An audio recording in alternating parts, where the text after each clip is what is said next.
আল্লাহ প্রত্যেকটা জিনিস দেখেন, আল্লাহ তাআলা প্রত্যেকটা জিনিস দেখেন। শুধু দেখা নয়, তিনি জানেন। শুধু এইটা নয়, তিনি দুইটা ফেরেশতা রাখছেন, দুই গ্রুপ ফেরেশতা, দুইটা নয়, দুই গোষ্ঠী। দুই গোষ্ঠী বুঝেন? আপনার এই কাঁধে, বাম কাঁধে গুনাহ লেখার ফেরেশতা, ডান কাঁধে নেকি লেখার ফেরেশতা। এক গোষ্ঠী। আমরা মনে করি দুইজন, দুইজন না, এক গোষ্ঠী ফেরেশতা রয়েছে, এরা নেকি আর বদি লেখে। আল্লাহ তাআলার রহমত বান্দাকে তিনি পার করতে চান, এই জন্য কি করবেন জানেন? হাদিসে আছে, রাসূলুল্লাহ সাল্লাল্লাহু আলাইহি ওয়াসাল্লাম বলেছেন, 6 ঘন্টা দেরি করে কেউ গুনাহ করলে, 6 ঘন্টা দেরি করে, কয় ঘন্টা? 6 ঘন্টা দেরি করে, যে হয়তো এই লোকটা তওবা করবে, হয়তো এই লোকটা তওবা করবে। এই তওবা করলে তখন বলে, ডান পাশের ফেরেশতা বলে, তোমার লেখার সুযোগ নাই, তওবা করেছে, এখন আমি লিখবো। বুঝছেন তো? গুনাহ করার পরেও 6টা ঘন্টা আল্লাহ তাআলা আপনাকে সময় দিচ্ছে। গুনাহ করার পরেও যে লোকটা যদি কোনো খাঁটি তওবা করে, ফিরে আসে আল্লাহর দিকে, তাহলে ইমানদার, তখন ইমানদারের জন্য লাভ আর লাভ ছাড়া কিছু নেই, তার জন্য ডান পাশে ফেরেশতা সেটা লিখে দেবে। এই জন্য প্রথম যে কাজটা করতে হবে, ঈমানটাকে ঠিক রাখতে হবে। আর ঈমান ঠিক থাকলে আপনি সফল কাম। এখন ঈমান কিভাবে ঠিক রাখতে হয়, আমলগুলি কথা বলে দেই। আল্লাহ তাআলা বলে দিয়েছেন, আল্লাযীনা হুম ফি সালাতিহিম খাশিউন, যারা তাদের সালাতে বিনয় অবনত। প্রথম কাজ হচ্ছে, যার সালাত নাই তার ঈমান নাই। যার সালাত নাই তার ঈমান নাই। মনে রাখবেন একটা কথা, যার সালাত নাই তার ঈমান নাই। যত বড়ই হোক না কেন, যত বড়ই হোক না কেন, আপনাদের কাছে দুনিয়ার বুকে বড় হচ্ছে কোন এমপি সাহেব, কোন মন্ত্রী সাহেব, কোন ওই যে নির্বাচনে দাঁড়াইবে উনি, কোন ওইটা করবে উনি। আল্লাহর কাছে বড় হচ্ছে ওই ব্যক্তি, যে ব্যক্তি তাকওয়ার অধিকারী। ঠিক কিনা বলেন? কোরআনেই আছে, আল্লাহ তাআলা বলে দিয়েছেন, ইন্না আকরামাকুম ইনদাল্লাহি আতকাকুম, তোমাদের মধ্যে সবচেয়ে বেশি সম্মানিত হচ্ছে আল্লাহর নিকটে যে তাকওয়ার অধিকারী বেশি। তাকওয়ার অধিকারী হইতে হলে সালাত ছাড়া কেউ মুত্তাকি হতে পারবে না। বুঝলেন কিনা? সালাত ছাড়া বসে বসে গাঁজা টানলে, যদি কোনো কুষ্টিয়ার কোন জায়গা আপনাদের খুব কাছে, ওটা ওখানে বসে বসে গাঁজা টানলে কি সিদ্ধি লাভ করা যাবে? ওই সিদ্ধি আমাদের উদ্দেশ্য না। ওই সিদ্ধি তো সবাই পায়, ওই সিদ্ধি শয়তানের সিদ্ধি। বুঝলেন কিনা?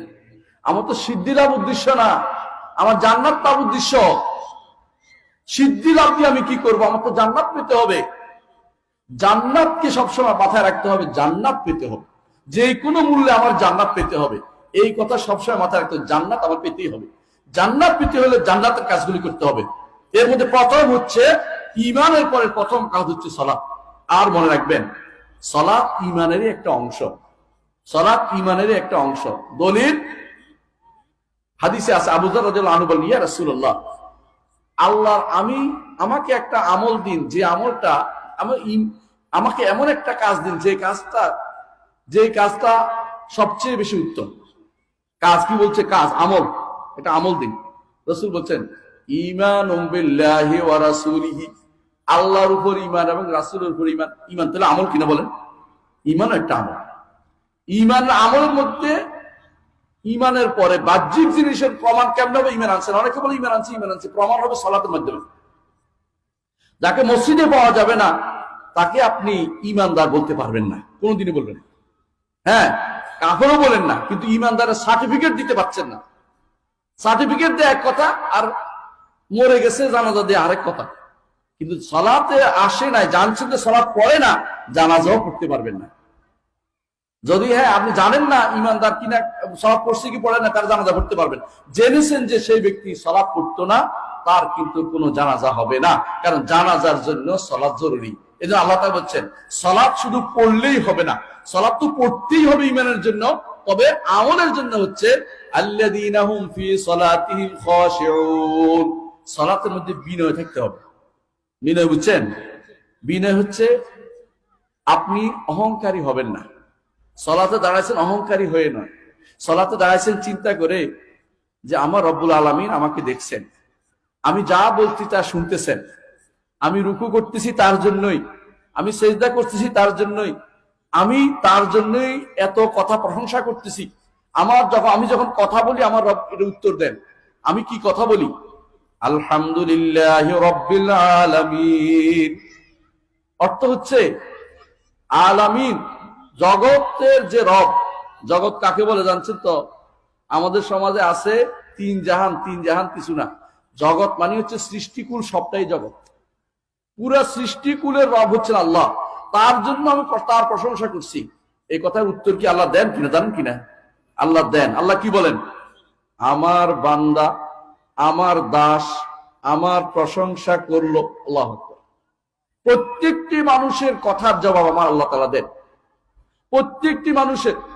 আপনি হলে কি করতেন জানেন? করতেন যে এই তুমি পরে বলে আমি ওটা শুনে লই, তুমি একটু পরে বলে আমি ওটা শুনে লই। আমার রব্বুল আলামিন একসাথে কোটি কোটি মানুষের, কোটি কোটি প্রাণীর একসাথে সমস্ত কথা শুনতে পান। একটা শুনতে আরেকটা তার বাধা হয় না। আমারে যে কান দিছেন এই কান সীমাবদ্ধ, তিনি সব শুনতে পান। সুতরাং তার শোনা, তার বিচার, তার দেয়া একসাথে সবার খাবার তিনি দিতে পারেন, কোনো সমস্যা হয় না। বুঝতে পারছেন? হাসরের মাঠে তিনি হিসাবও একসাথে নেবেন। বুঝতে পারছেন? আপনার নাম সলিমউদ্দিন, আমার নাম কলিমউদ্দিন হইল, হিসাব নিতে একসাথে তিনি নিবেন। আপনি বুঝতেছেন না হিসাব কেমনি নিচ্ছে, বুঝার দরকার না, তিনি কিন্তু আপনার হিসাব নিয়ে নিচ্ছে অলরেডি। একই সাথে তিনি হিসাব নিচ্ছে। এই জন্য কোরআনে কারিমে আল্লাহ তাআলা বলছেন ইন্না রাব্বাকা সারিউল হিসাব, তিনি দ্রুত হিসাব নেবেন। এই দ্রুত নেয়ার পরেও 50,000 বছর লাগবে। হাসরের মাঠে 50,000 বছর লাগবে। হ্যাঁ, 50,000 বছর। মিকদারুহু 50 আলফা সানা ফাসবির সবরান জামিলা। আল্লাহ কোরআনে বলছে এটা এত লম্বা, কারণ মানুষ তো বেশি। আদম থেকে শুরু করে শেষ ব্যক্তিটি পর্যন্ত যত জীবী থাকে সবাই হিসাব তিনি নিবেন, একটা একটা হিসাব, কারো হিসাব বাদ যাবে না। আর যার ধন সম্পদ বেশি তার হিসাবটাতে একটু বেশি হবে, হিসাবটা একটু বেশি হবে।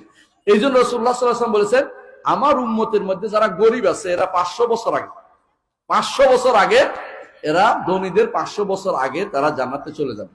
কারণ ধনীরা হিসাব দিতে দিতে দিতে দিতে কোত্থেকে আয় করেছে, কোথায় ব্যয় করেছে, ওই হিসাব কিন্তু প্রত্যেকটি ঈমানদার ব্যক্তিরই কিন্তু দিতে হবে, যদি না আল্লাহ ক্ষমা করে দেন।